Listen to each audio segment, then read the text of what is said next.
High everyone, welcome and welcome back to my YouTube channel. तर पुन्हा एकदा मी एक व्हिडिओ घेऊन आली आहे तुमच्याशी आणि आज मी असं फेस टू फेस बोलणार आहे, कारण विषयच असा आहे.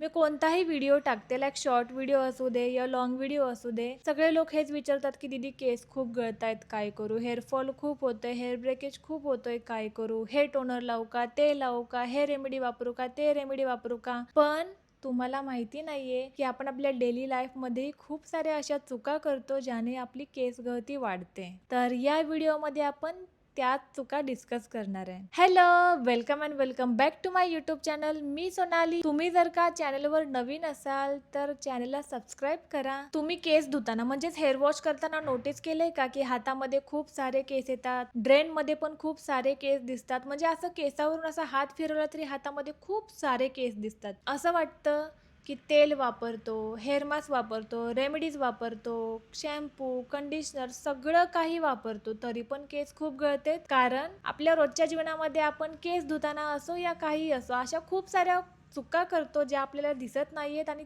तेच कारण असतात केस गळायचं. तर चला मग या व्हिडिओमध्ये आपण या चुका डिस्कस करूया आणि हा व्हिडिओ शेवटपर्यंत पहा. मग तुम्हाला समजेल की तुम्ही कोणत्या कोणत्या चुका तुमच्या डेली लाईफ मध्ये नजरअंदाज करता येते. आपण केस धुताना पहिली कॉमन मिस्टेक करतो म्हणजे ते आपण केस गरम पाण्याने धुतो. स्पेशली आपण थंडीच्या दिवसामध्ये केस गरम पाण्याने धुतो. केस धुताना आपल्याला बरं वाटतं, पण गरम पाण्याने जेव्हा आपण केस धुतो ना तेव्हा आपला जो स्काल्प आहे तो ड्राय होतो, कारण आपल्या स्काल्पवर जे नॅचरल ऑइल असतं ते स्ट्रिप आउट होतं, म्हणजे ते निघून जातं ऑइल. आणि ते ऑइल निघून गेलं की मग आपले केस जे आहेत ते ड्राय होतात, फ्रीझी होतात आणि केसामध्ये कोंडाही होतो, केसामध्ये खाजही खूप जास्त होते आणि मग नंतर मग आपल्याला असं वाटतं की अरे हा शॅम्पू यूज करून आपल्या केसामध्ये कोंडा झाला या खाज खूप होतीये वगैरे.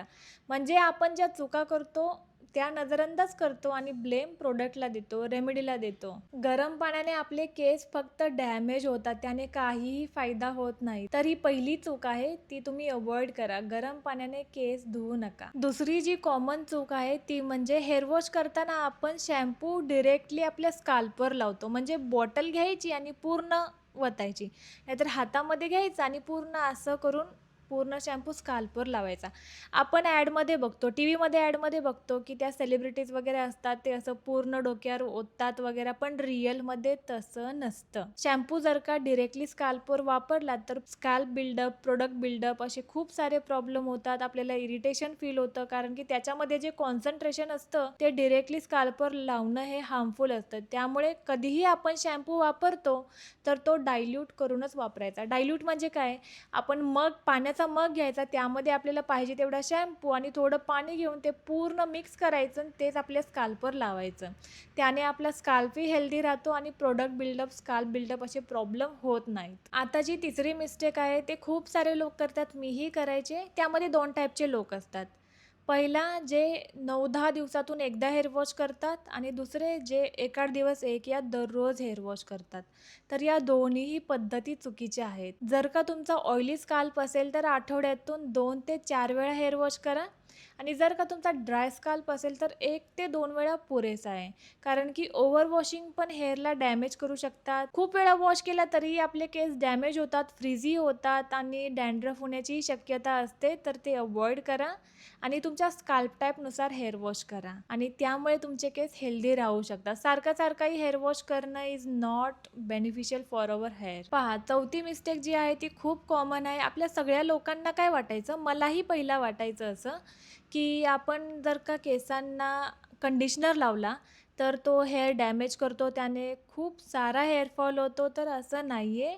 आपला जो शॅम्पू असतो तो जो स्काल्पला क्लीन करतो, तसेच आपले हेअरसुद्धा थोडे ड्राय करून जातो. तर त्यासाठी आपल्याला कंडिशनर वापरणं मस्ट आहे. कंडिशनर आहे ना आपल्या केसांवर एक प्रोटेक्टिव्ह लेअर तयार करतो, ज्यामुळे केस फ्री राहतात, स्मूथ दिसतात आणि डॅमेजही कमी होतात. पण आपल्या साऱ्या लोकांना असं वाटतं, खूप साऱ्या लोकांचा असा समज आहे की कंडिशनर हेअर डॅमेज करतो या हेअर ब्रेकेज होतं, पण तसं नाही आहे. कंडिशनर हा प्रोटेक्टिव्ह लेअर तयार करतो आपल्या हेअर लेंथवर. तर कंडिशनर हा स्किप नाही केला पाहिजे आणि तुम्ही जर का कंडिशनर वापरत नसाल तर प्लीज वापरा आणि कंडिशनर हा हेअर लेंथवरच वापरायचा आहे, स्काल्पवर नाही. स्काल्पवर वापराल तर आपल्याला डॅन्ड्रफ वगैरे होतो, तर कंडिशनर हा फक्त आणि फक्त हेअर लेंथवरच वापरायचा आहे. तर अशा चुका आपण आपल्या डेली लाईफमध्ये करतो आणि आपल्याला त्या कळूनही येत नाहीत की आपण या चुका करतोय. अशा अजून काही तुम्ही चुका डेली लाईफमध्ये करताय पण त्या तुम्हाला माहिती नाहीये, ते तुम्हाला जाणून घ्यायचं असेल तर मला कॉमेंटमध्ये नक्की कळवा. अजून कोणत्या कोणत्या प्रकारचे व्हिडिओ तुम्हाला पाहायला आवडतील माझ्या चॅनलवर तेही मला कॉमेंटमध्ये नक्की कळवा. आणि व्हिडिओ आवडला असेल तर व्हिडिओला लाईक करा, शेअर करा आणि तुम्ही चॅनलवर नवीन असाल तर चॅनलला सबस्क्राईब करा. चला भेटूया नेक्स्ट व्हिडिओमध्ये. Bye bye.